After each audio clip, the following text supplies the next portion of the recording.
তো হ্যালো বন্ধুরা, তো এখন আমি চলে আসছি রান্নাঘরে। তো রান্নাঘরে চলে আসছি, তো এই যে দেখো মাছ নিয়ে, এই যে মাছ আনতে গেছিলাম, মাছ নিয়ে আসলাম। চান করা হয়নি এখনও, তো মানে দুপুরে রান্নার জোগাড় করে নিচ্ছি। তো চলো মাছটা খুলে নিই।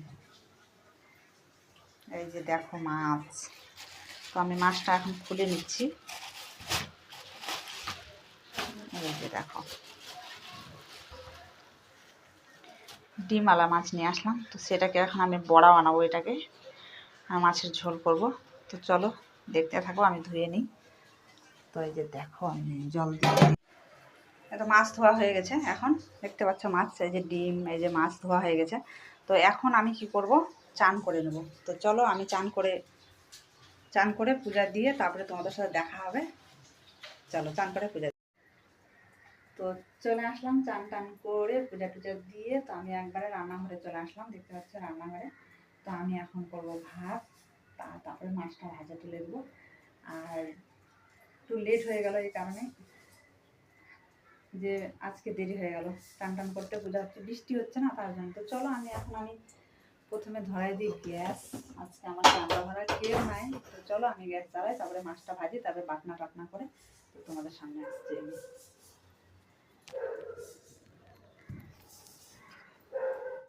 মাছের হলুদ তেল দিয়ে দিয়েছি।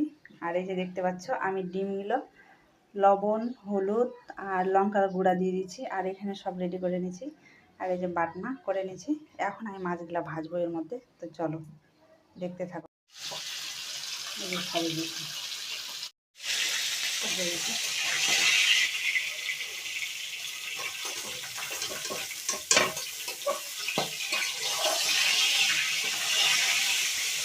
একাই একাই হচ্ছে না তোলা। তো চলো আগে তুলে নিই। এই যে একটা তুলেছি, আরেকটা তুলে নিই তারপরে। তো দেখতে পাচ্ছ এই যে মাছ ভাজা হয়ে গেছে। এই যে মাছ ভাজা আর মাছের ডিমের ভাজা। তো একাই একাই অসুবিধা হচ্ছে, তো দেখতে পাচ্ছ। তো ডিম ভাজার পরে দেখো কড়াইয়ের তেলের কালার কেমন হয়েছে। তো চলো দেখতে থাকো, আমি রান্না করা কমপ্লিট হয়ে যাচ্ছে, তারপরে তোমাদেরকে দেখাচ্ছি।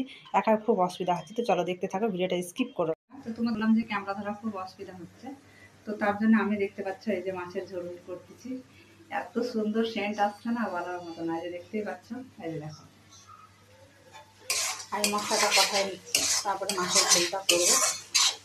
তো ঝোলটা হবে, তো দেখতেই পাচ্ছ। তো এখন আমি একটু জল দিয়ে দিই, গ্যাসের হিটটা কমায় দিয়ে দিই।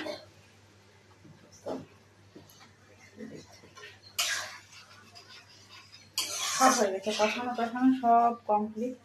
একাই একাই ক্যামেরা ধরা অসুবিধা হচ্ছে, তার জন্য ভাবলাম কি আগে রান্নাটা করি, তারপরে তোমাদেরকে আমি দেখাবো। তো দেখতেই পাচ্ছ এই যে দেখো মাছের ঝোলের কালার কি, সে আর সেন্টও যা উঠছে তো বলার মতো না। এই যে দেখো শুধু মাছটা দিতে বাকি আছে, মাছটা দিব আর এটা ফুটলেই হয়ে গেছে। আর এই যে মাছটা ভাজাও রাখা আছে, ভাজা রাখা আছে, খালি শুধু এখানে দিলেই হয়ে যাবে। তো আর একা একা অসুবিধা হচ্ছে ধরা ক্যামেরা, তার জন্য আমি ভাবলাম যে আগে এবারকার পুরো রান্নাটা কমপ্লিট করে তারপরে তোমাদেরকে দেখাবো। তো চলো, তো দেখতেই পেলে আমার মাছের ঝোল হচ্ছে। আর কি যে বলে শুধু মাছটা দিতে বাকি আছে। চলো নেক্সট ভিডিওতে দেখা হবে। আজকের ভিডিওটা এই অবধি থাকলো।